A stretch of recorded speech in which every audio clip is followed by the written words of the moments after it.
দেখুন, যে সকল মহিলাদের ওপর সন্দেশখালিতে আজকে দিনের পর দিন শেখ শাহজাহানের সিরাজের নেতৃত্বে যেভাবে মহিলাদেরকে তুলে নিয়ে গিয়ে ধর্ষণ করে অত্যাচার করে তাদেরকে আবার বাড়িতে ফেলে দিয়ে যাওয়া হতো, আজকে সেই মহিলাদেরকে পুলিশ আজকে মানে তাদের ওপর দিয়ে গাড়ি চালিয়ে দিচ্ছে, তাদের বুকের ওপর দিয়ে গাড়ি চালিয়ে দিচ্ছে। মানে এটা মমতা ব্যানার্জির ইনস্ট্রাকশন ছাড়া হতে পারে না। আজকে দেখা যাচ্ছে মহিলার পর মহিলা আজকে লাঠি নিয়ে ঝ্যাঁটা নিয়ে, আজকে দেখছিলাম টিভিতে আপনাদের মাধ্যমে যে সবাই বেরিয়েছে, পুরো সন্দেশখালিতে মহিলারা বেরিয়েছে, কোনো রাজনৈতিক পতাকা ওখানে কিন্তু নেই, কোনো রাজনীতি নেই, কোনো রং নেই, কিন্তু সেইখানে আজকে মুখ্যমন্ত্রী, আজকে মহিলাদের মুখ্যমন্ত্রী পুলিশের ইনস্ট্রাকশন দিয়েছেন, যেখানে রাজীব কুমার ওখানে চলে গেছেন, রাজীব কুমার গিয়ে আজকে পুলিশদেরকে ইনস্ট্রাকশন দিচ্ছেন যে মহিলাদের বুকের ওপর দিয়ে গাড়ি চালিয়ে যাবে। এরা চাইছেটা কি? এরা চাইছে যে সকল মহিলারা বেরিয়েছে তাদেরকে মেরে দাও, এর মানে গাড়ি চাপা দিয়ে মেরে দাও। কিন্তু কত মহিলাকে মারবে? ওখানে তো হাজার হাজার মহিলা বেরোচ্ছে, প্রত্যেক দিন তো নতুন নতুন নতুন নতুন করে আমরা বাড়ি থেকে মহিলারা সাহস পেয়ে বেরিয়ে আসছে। যেভাবে মহিলাদের ওপর এই সন্দেশখালীর অত্যাচার করছে, এই মমতা ব্যানার্জি সিঙ্গুরে শুরু করেছে, সন্দেশখালীতে এসে শেষ হতে হবে।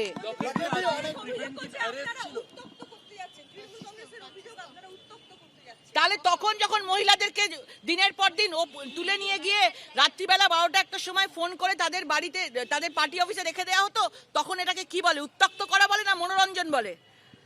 তারা নিজেদের বাসনা, নিজেদের শারীরিক বাসনা কামনা ফুর্তি করেছে সেখানে মহিলাদেরকে নিয়ে, আর তারা সংসারের জন্য, স্বামীকে বাঁচানোর জন্য, সন্তানকে বাঁচানোর জন্য আজকে তারা তাদের ঘরে চলে যেত। আজকে তারা বলতে পারতো না বাড়িতে অশান্তি হবে বলে, দিনের পর দিন শারীরিক অত্যাচার, নির্যাতন তাদের ওপর চালানো হয়েছে। আর আজকে আমরা আজকে দেখা করতে যাচ্ছি, আমাদের মহিলা প্রতিনিধি দল আজকে ছিল সেখানে, আমাদেরকে আটকাচ্ছে এবং আমাদেরকে দেখাচ্ছে সেকশন 144 আছে। আমার কাছে কাগজ আছে 144, সন্দেশখালীর 6টা না 7টা জায়গায় ওরা 500 মিটারের মধ্যে, সেই কাছাকাছি 500 মিটারের মধ্যে 144 করেছে। কিন্তু আমাদের যেখান থেকে বজেরহাট থানা থেকে আমাদেরকে অ্যারেস্ট করা হয়েছে সেখানে কোনো রকম 144 ছিল না, এবং তাদের জিজ্ঞেস করলে তারা বলে ওপর থেকে ইনস্ট্রাকশন আছে, ল অ্যান্ড অর্ডার সিচুয়েশন খারাপ হতে পারে। ল অ্যান্ড অর্ডার সিচুয়েশন তখন খারাপ ছিল না, যেভাবে আজকে মহিলাদের ওপর অত্যাচার চলেছে।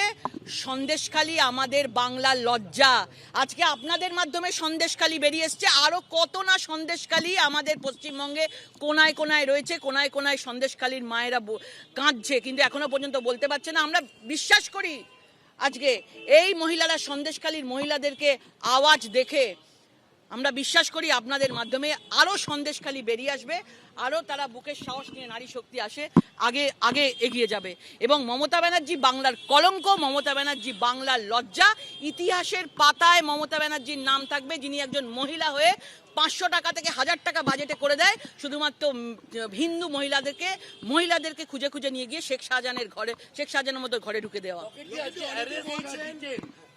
দ্বন্দ্ব তৈরি হচ্ছে, কারণ কোন ডিসি বলছেন রিটেইন করা হয়েছে, কোন ডিসি বলছেন না অ্যারেস্ট।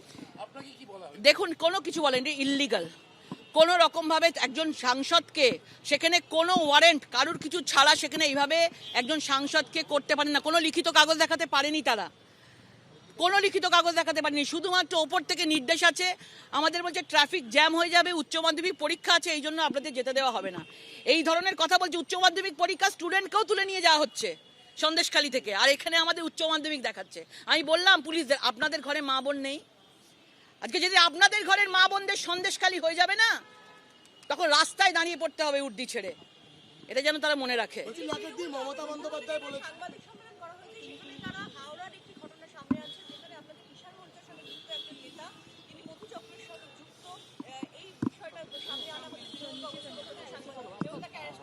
এত এত এত দিন ধরে সন্দেশখালী চলছে, সারা দেশের মানুষ দেখছে, ওরা খুঁজে খুঁজে খুঁজে খুঁজে বার করতে গেছে কোথায়কার বিজেপির যোগাযোগ আছে। আগে সন্দেশখালী নিয়ে নিজে মুখ্যমন্ত্রী একটা কেন স্টেটমেন্ট দিচ্ছে না? কেন মহিলাদের পাশে গিয়ে তাদের কথা শুনছে না? কেন রাজীব কুমারকে আগে পাঠিয়ে, সারাক্ষণ দেখা যাচ্ছে যে রাজীব কুমারকে পাঠিয়ে পরিস্থিতি দেখতে পাঠিয়েছেন, তদন্তের নির্দেশ দিচ্ছেন, একজন মহিলার কাছে আসতে পারলেন না তিনি বলতে পারলেন না তোমাদের কি হয়েছে ভাই? কেন তিনি শেখ শাহজাহানকে এখনো পর্যন্ত বাইরে বার করছেন? আমরা সব জানি যে শেখ শাহজাহানকে মানে কে রেখে দিয়েছে, মমতা ব্যানার্জি সব কিছু জানে শেখ শাহজাহান কোথায় আছে। পুরোপুরিভাবে একজন মহিলা হয়ে আজকে মহিলাদেরকে মান সম্মান, মহিলাদেরকে ধুলোয় লুটিয়ে দিচ্ছে। বাংলার মহিলারা সম্মান চায়, উনি ভুলে গেছেন বাংলার মহিলাদের 500 টাকা ছুড়ে দাও, বাংলার মহিলারা ব্যাস খুশি হয়ে যাবে। বুঝতে পারিনি বাংলায় আগে সম্মান, টাকা পয়সা পরে। বলছি লকেটদি, মমতা বন্দ্যোপাধ্যায় বলতেন মা মাটি মানুষের সরকার, তাহলে সব থেকে বড় তৃণমূলের সব থেকে বড় ধাপ্পা মা মাটি মানুষ। দেখুন, মাদেরকে মা মাটি মানুষের মা দিয়ে শুরু, মা দিয়ে শুরু। আর কে আছেন? তার নেত্রী মমতা।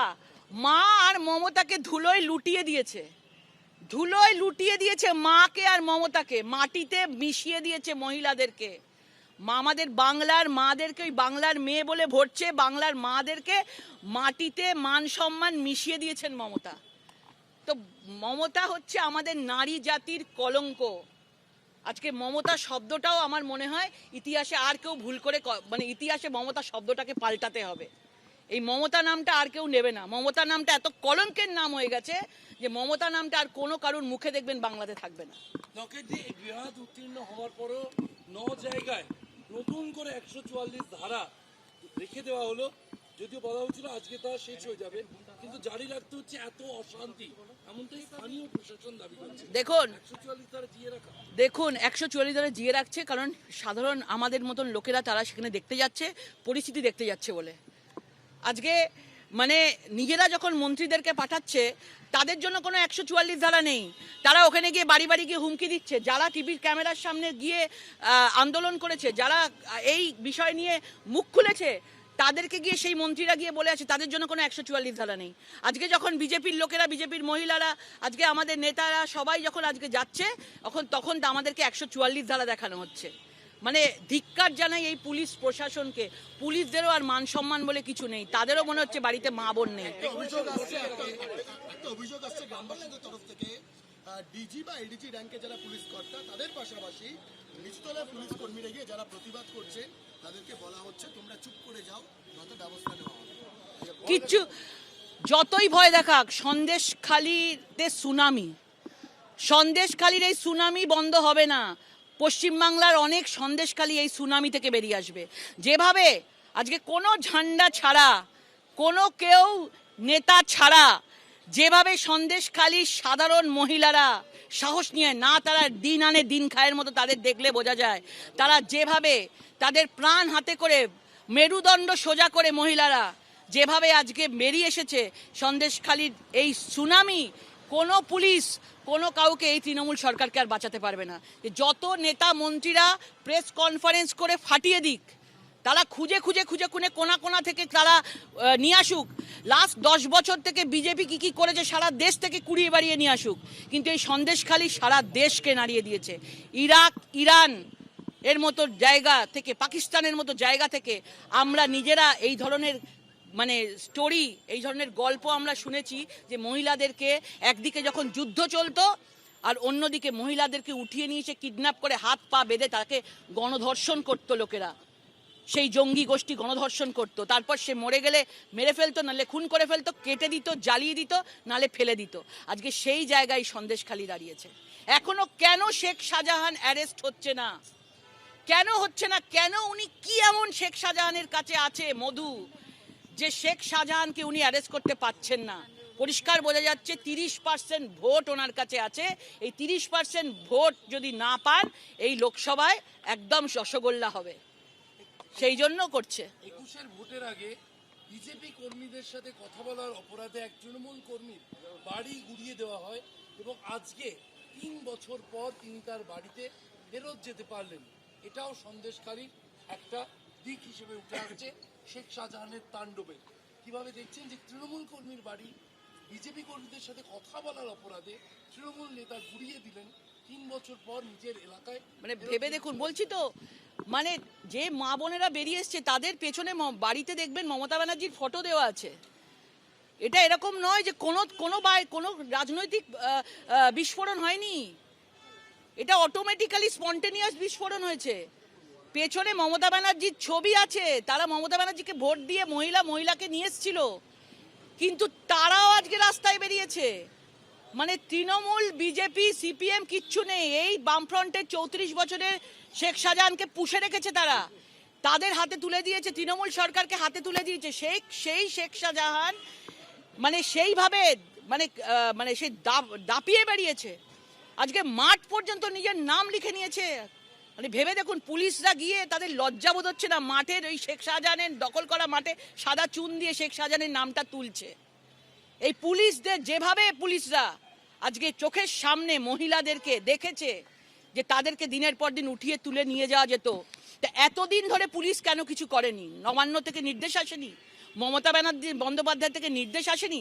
আজকে হঠাৎ গিয়ে রাজীব কুমার সবার সাথে খুব কথা বলছে, হ্যাঁ আমরা ভুল মেনে নিচ্ছি। এতদিন কেন ভুল মানোনি? কারণ এতদিন ক্যামেরার সামনে তাদেরকে দেখা যায়নি বলে। যেই দিন মানুষ জেগে উঠেছে, আওয়াজ উঠেছে, আজকে রাজীব কুমার ওইখানে নাটক করতে গেছে। এরপরে দেখবেন মমতা বন্দ্যোপাধ্যায় সেখানে নাটক করতে যাবেন। কিন্তু এখনো পর্যন্ত একটা কথা উনি মহিলাদের কে নিয়ে বলেননি।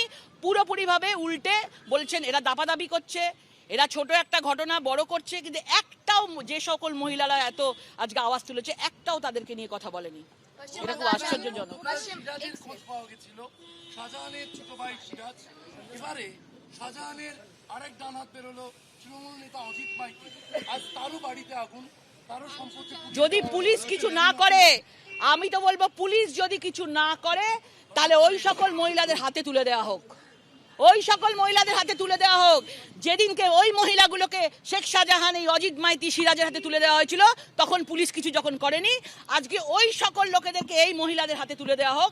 তাদের শাস্তি কি করে হয় এই মহিলারা দেখিয়ে দেবে।